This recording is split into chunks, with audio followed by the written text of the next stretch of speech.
Hello friends,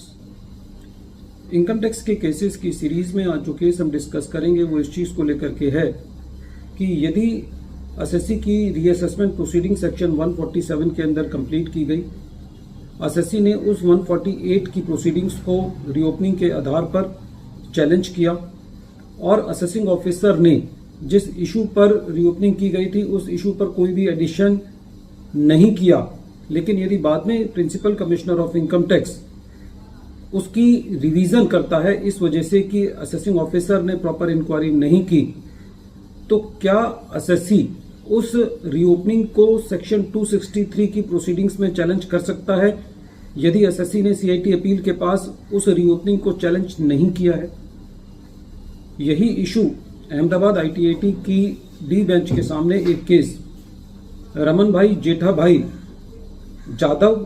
versus principal commissioner of income tax के case में decide किया। ये case 135 ITR tribunal short notes 1 पर रिपोर्ट हुआ और इस केस का जजमेंट 6 फरवरी 2026 को आया। फ्रेंड्स, ये केस थोड़ा सा यूनिक है। इस केस के फैक्ट्स थोड़े से डिफरेंट हैं नॉर्मल केसेस के मुताबिक। प्रेजेंट केस असेसमेंट ईयर 16-17 का है। एसएससी ने अपनी इनकम टैक्स की रिटर्न फाइल नहीं की थी। असेसिंग ऑफिसर के पास ये जानकारी थी कि एसएससी ने कोई प्रॉफिट डिराइव किया है इक्विटी ट्रेडिंग से, जिसकी वजह से एसएससी का केस रीओपन किया गया। एसएससी ने उस सेक्शन 148 के नोटिस की अवज में रिटर्न फाइल करी 3 लाख रुपए की और असेसिंग ऑफिसर के सामने रीओपनिंग को चैलेंज किया रीजंस के अंदर डिस्क्रिपेंसीज के आधार पर। असेसिंग ऑफिसर ने एसएससी का कोई भी एडिशन नहीं किया और एसएससी ने क्योंकि कोई भी एडिशन नहीं किया गया था एसएससी का, तो एसएससी ने उसको सीआईटी अपील के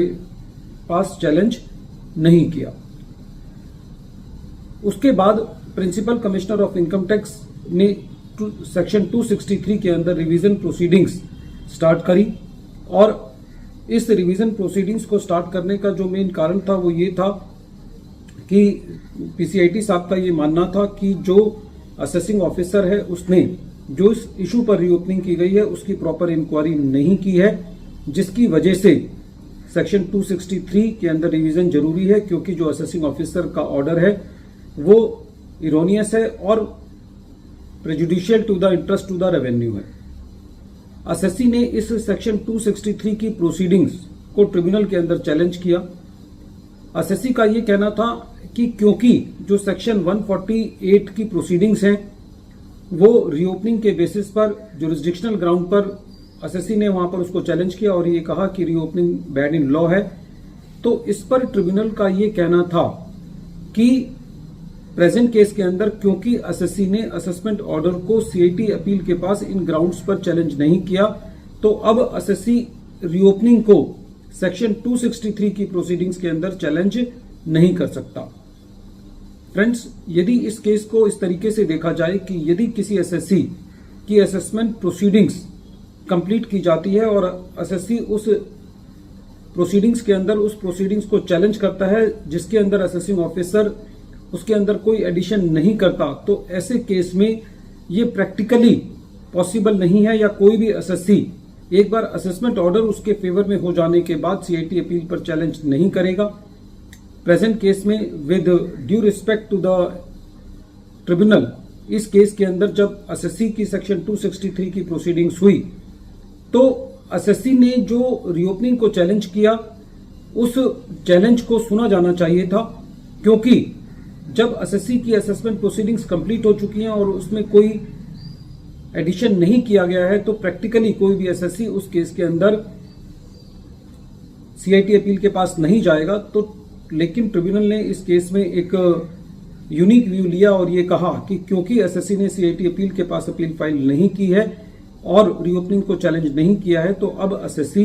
सेक्शन 263 की प्रोसीडिंग्स के अंदर रीओपनिंग को चैलेंज नहीं कर सकता। फ्रेंड्स, केस बहुत इंपॉर्टेंट है। इस केस के अंदर हालांकि एसएससी की असेसमेंट हो चुकी थी, एसएससी का कोई एडिशन नहीं हुआ था, खाली इस बिना पर कि एसएससी ने उसको सीआईटी अपील के पास चैलेंज नहीं किया, बिना इस चीज को अप्रिशिएट किए बिना कि एसएससी की जो असेसमेंट है उसके अंदर कोई एडिशन नहीं हुई है, तो ऐसे केस में भी ट्रिब्यूनल ने एसएससी की रीओपनिंग को जो चैलेंज किया 263 की प्रोसीडिंग्स में, उसको कंसीडर नहीं किया। वीडियो के अंत में एक बार फिर मैं केस का नाम रिपीट कर रहा हूं। केस का नाम है Raman bhai Jethabhai Jadav versus principal commissioner of income tax, और ये case 135 ITR tribunal short notes 1 पर रिपोर्ट हुआ और इस केस का जजमेंट 6 फरवरी 2026 को आया। Thank you friends.